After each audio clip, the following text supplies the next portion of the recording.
So let's get started. So here's our use case today. We do this quite often for a lot of our customers, and now has a chance to be able to do this yourselves. So your use case is you want to be able to send new sales orders that are in your NetSuite system. And it doesn't really matter how those orders come in. It could be through your call center entering them in manually. You can have maybe a Shopify or Magento or Amazon. These orders are coming into your system. So what you want to do is be able to send these to your third-party logistics or 3PL, or you may be using a different system for your warehouse management system. You just need to be able to get those orders out to them so they can pick, pack, and ship those orders. So once they have been shipped, the idea then is to be able to bring in those orders into your NetSuite system and have information like tracking numbers and the date they shipped and the ship method, so an email can go out to automatically to your customers using the core NetSuite functionality for that. So today I'm going to show you how you can build these two different data flows very quickly, very easily, and today's method, just to keep things simple, we're going to use CSV or FTP to be able to move that data back and forth between those systems. So let me get out of here and actually jump into the demo. So what I have is a sales order that's in the NetSuite system here. It's something that was placed. It's just for a single item. I do need to ship this out as UPS ground and other information. And some of the setup here would be used a lot of the native NetSuite. For example, I have a saved search that has been set up to be able to have the criteria of what information, make sure it's in a pending fulfillment status, and then you can create your own results of what information you need to be able to send to that. So again, we're using native NetSuite saved searches, and the setup of that, any NetSuite admin can be able to do that. Because as you see within the IO platform that we actually utilize this information to be able to connect directly with it.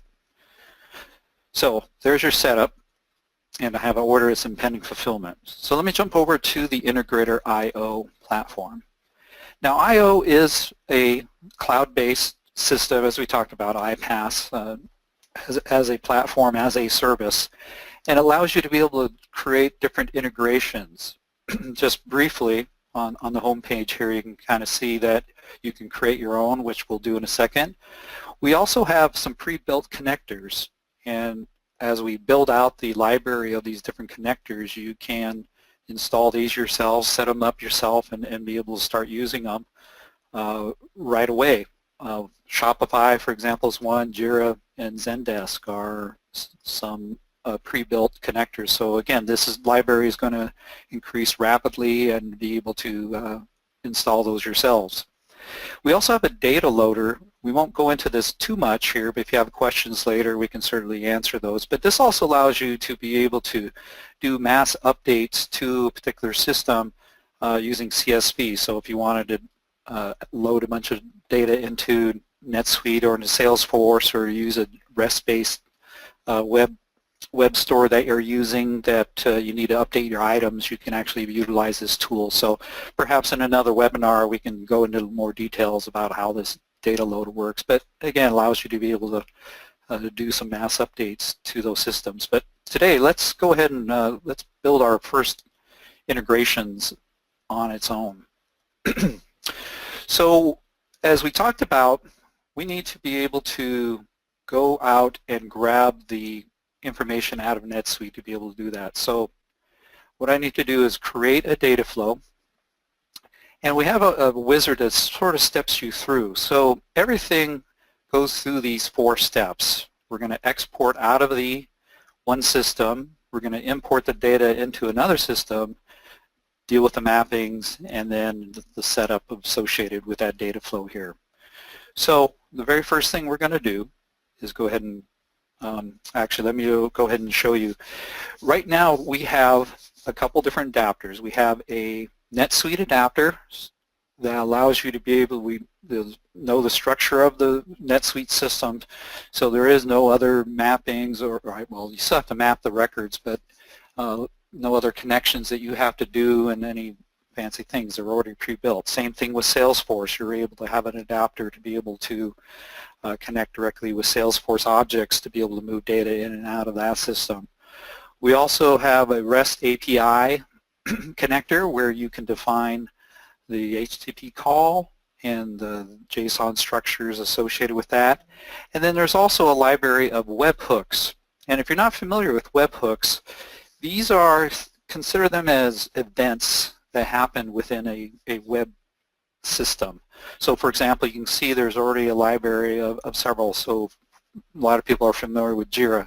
So if a new case, support case came into Jira, a webhook event could actually be published out that says, hey, I have a new case, and we could actually consume that webhook message from Jira and directly push that into NetSuite, for example, to update a case in that. So again, as more webhooks and more systems actually enable this type of new technology, then certainly we're going to keep growing this library. But you can see there's some very well-known names: Dropbox, Jira, Slack, Shopify is also on that, Stripe, which is a payment gateway. So that allows you to be able to do some really cool stuff. And again, you don't need to be a programmer to do any of this stuff. I'm certainly not a programmer. Let the guys who actually know that stuff. So we'll see how easy it is to set up even just being a business analyst. So as I mentioned, we're going to build our first flow out of NetSuite. I've already established a connection here, but this is very simple to do. I'll just show you. You just need to know your account, the role, the email, any passwords, and then if you have your NetSuite system with what's called Suite Cloud Plus, allows you to have multiple concurrent web sessions. You can actually define those, how many different web service connections you want at any time, and concurrency associated with that. And you can test it and make sure that everything's working okay there. We also have two different API integrations you can do with NetSuite. You can use their SOAP-based web services, or as they call it, Suite Talk. In our use case today, we're actually going to be using a RESTlet. And we also have execution type, be it real-time or scheduled. And just to make this thing simple, we're just going to go ahead and do a scheduled data flow here. So what I need to do is define what it is I want to export. In this case, I'm looking for sales orders. So I want to grab the sales orders. I want to find a saved search, and as I mentioned before, we have a established saved search. And again, this is because I am logged in to your NetSuite system. It would pick up any saved searches that you have made available or public, so it can be picked up. Now, when we export, we have different options that you can do. You can export all the data that is picked up by the saved search. We also have ability to do deltas, so it will pick, since the last time this data flow ran, it will pick up new records that were created. So this is a way that you can just send new orders to your 3PL since the last time this data flow ran. You can do it once and only once, and you can also be in test mode.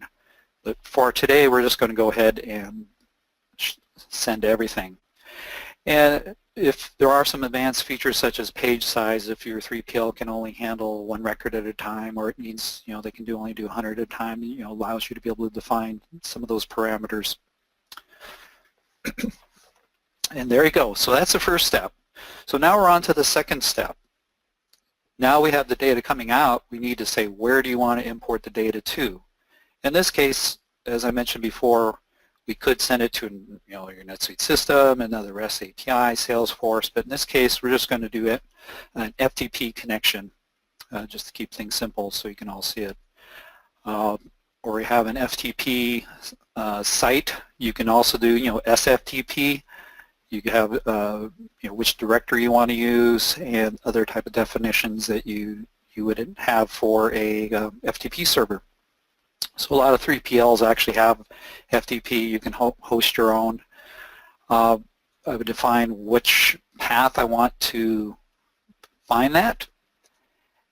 And here we have ability to be able to name the file. So for example, this particular 3PL needs to define what the name to be orders to fulfill, but we also want to be able to timestamp that. So we do have ability to actually add some masking on that.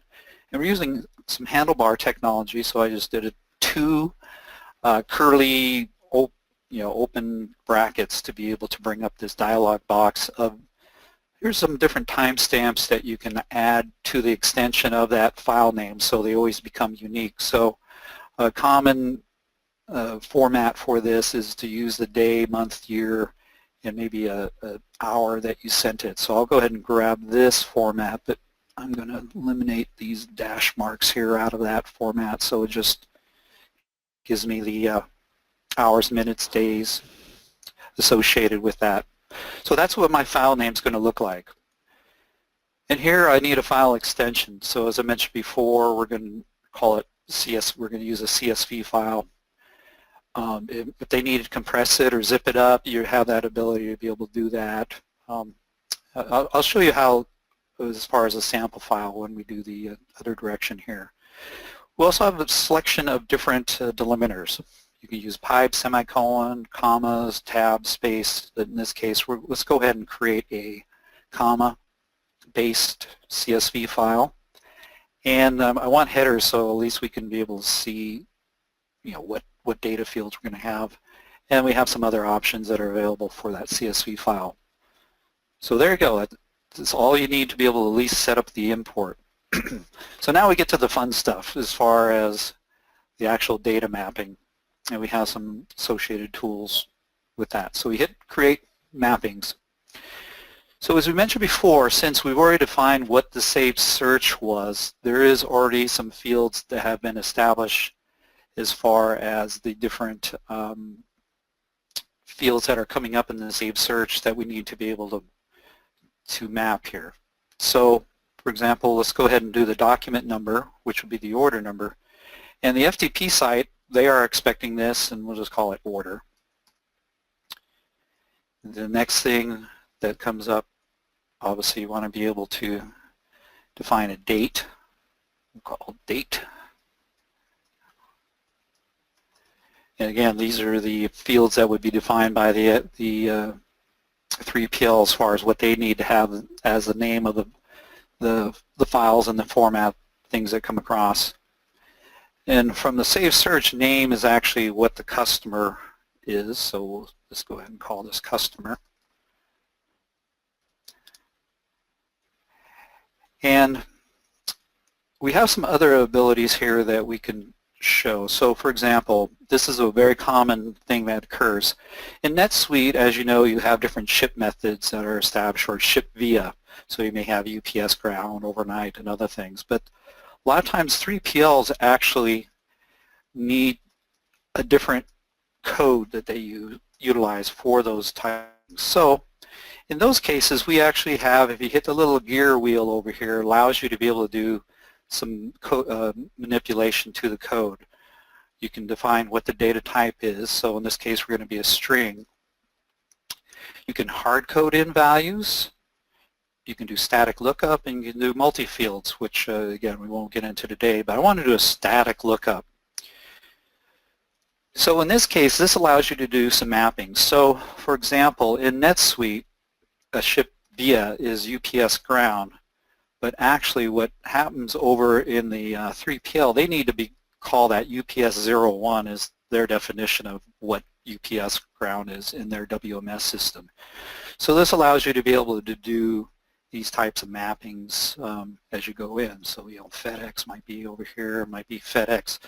So what this export will do is actually then be able to remap these and be able to load them into the data fields and how they need to be received over at the 3PL. So you can also mark it if one of these new ship methods isn't found, we'll go ahead and log an error. And of course, if you want to ship some items, you need to be able to define what those items are. Other system needs a SKU, and then finally the quantity. And over in the other system, that is defined as QTY. I think that's all we need. So there you go. Now we have the mappings just that fast.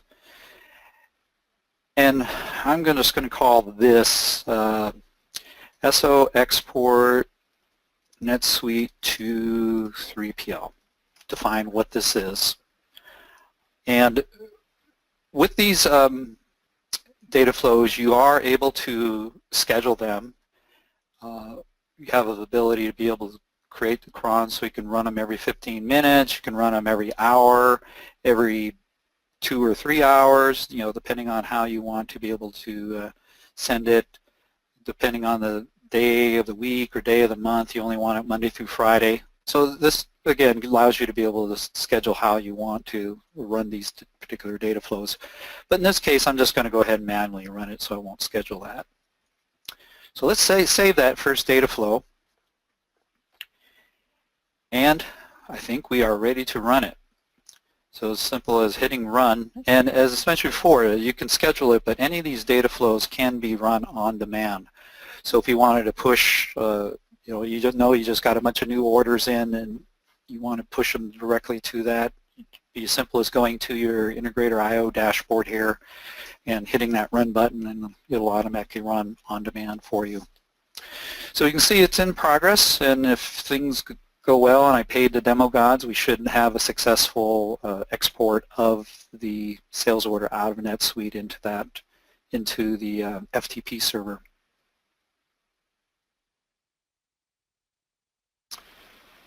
And there it is. So thank goodness we got a successful export of that file. So let me just jump out to the FTP server and you can actually see what the file looks like. And my CyberDuck's waiting. And there it is. So as I mentioned before, it did do the timestamp that we talked about to be able to name the file here. Let me just go ahead and drag this on my desktop so we can actually see it. And you can see what the file looks like.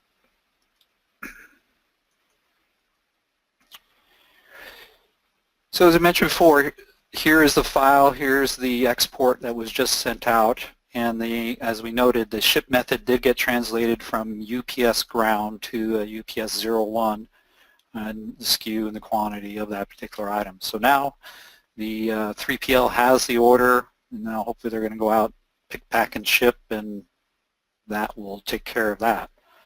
So there you go. There's the first data flow. We have an export. Now we need to reverse that. Let's go ahead and bring in a new order. So I've already set up a CSV file, which obviously looks very similar to the one we just had, to be able to create the fulfillments. What's a little bit different is obviously the date that was shipped, we have a different header, and then they're giving us a tracking number. So I'm just going to do a bogus tracking number here that we can translate in. So it works just the same way we just do it. So let's fly through this and you can be able to see how to do that. So in this case, our export is actually coming from the FTP because I need to go out and grab that file off the FTP server and tell it what path. So it's going to be in that same 3PL folder. Now we have an optional file name start. So as you can see, I already have a file, and actually what I'm thinking about, let me go ahead and just drag and drop this file in there so it's copied over. If you have a lot of different files that end up in the same file directory, this gives you a way to be able to filter out just grabbing the files you want, so ignore the other files that may be in that same directory. Best practices would have an inbound and outbound folder within the FTP server, so you don't have these things stacking up in the same folder. But again, that's just depends on the 3PL how they do that. So I'm going to go ahead and put a filter on there and just say, let's go ahead and anything with the orders to ship, as a prefix, then it'll allow it to do that. So here I want to be able to see what the CSV file, so we're able to bring in that CSV file as a sample. You tell it if it's what the delimiter is and if it does have a header, which this one does. And that's really all we need on this page. And as say, the second step is we just did before. Now we're going from FTP to your NetSuite system. And in this case, we are going to create a item shipment. Meaning, we're taking the sales order, we're going to transform that sales order into a new, and in this case, add, as opposed to doing an add or update, because in theory, these records should not exist. You're not going to ship things more than once. And if you do, you want to be able to throw an error. So we're going to add a new item shipment. So here's where we can, again, do the similar mapping. And as we said before, because I've already loaded in the sample CSV file, all the fields are listed here. So here's where things get a little bit, I don't want to say tricky. You need to be able to think about what the process is here. So for the case of the import, what I want to do is look up this order number, this sales order, and be able to transform that into a item fulfillment record. So, because remember, I need to be able to transform this fulfillment into, it goes into obviously create the fulfillment and it goes into pending billing. So in order to do that, you need to do this a little bit different, because what you're looking for is actually a create from. Meaning I need to be able to create from a sales order to create that item fulfillment. So in order to do that, I'm going to use that field in the NetSuite record, and I'm going to do what's called a lookup. I need to look up the sales order using a dynamic search. And it'll take a second here for it to load. So you tell it, what do you want to search? What type of record type? Well, I want to look up sales orders in your NetSuite system. And I'm going to use the field that's in that CSV file. And in this case, from the CSV, it's, or actually, sorry, within NetSuite, the order number is the field I want to be able to look up. I want to look up on this order number field, this particular number, so I can find it. And in this case, order from the CSV file is that. So it's saying the order number is that. And as you can see, the lookup filter expression is being dynamically created. And then on the value field, once it finds that particular field, what do you want to return? Well, in our case, we want to return the internal ID of that record, of the sales order. And if, here's a little secret if you haven't noticed that on the URL, that little ID, that is actually the internal ID of that sales order, that 7989. So that, again, what this record of this dynamic search is doing is looking for a sales order that matches the order number and is going to return me the internal ID. And then that's what is going to load into the create from field into the item fulfillment or item shipment. So it's simple as that. The date shipped is going to be obviously the date. We want the date. You can start typing ahead and it will bring up the fields you want.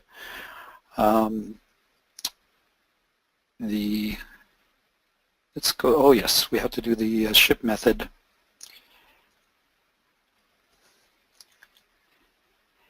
And now remember the ship via, we have to kind of reverse what we did before as far as the static field lookup. So in this case, I'm getting a UPS 01, and this translates into a UPS ground for NetSuite. And again, you would load in all your different fields so you can reverse that mappings that you had before. So we'll just go ahead and do that particular one. We need obviously a SKU. We need the item within NetSuite. And in this case, we're looking for the item's name field, because since it is utilizing the SKU numbers, not the internal IDs associated with that, the quantity ship, and we end up with this similar sort of thing where the items, quantity, did the shipping, and now we have to go down and grab the tracking number. And in this case, within tracking number, it's actually part of the package sub-list within that item fulfillment. Now here's something that if you ran this thing, it would error out. NetSuite also requires a weight associated with that package. Now a lot of 3PLs won't send you that weight. So in this case, you probably just have to hard code in particular thing. So I'm just going to say, okay, everything's going to be 1 pound. Now if they did actually send the weight of the package that was shipped out, then you can certainly map that. But in this case, just to make NetSuite happy, I'm just going to head hard code in a value of 1. So everything is good. So looking through, I think I have everything mapped that needs to be handled within that item fulfillment. We're going to save it, close it, move to the next step. And I'm going to call this fulfillment from 3PL to NetSuite. Again, you can provide your own description. You can set your own schedule of how often you want to sweep that particular FTP folder. In this case, I'm just going to go ahead and manually set it up and save.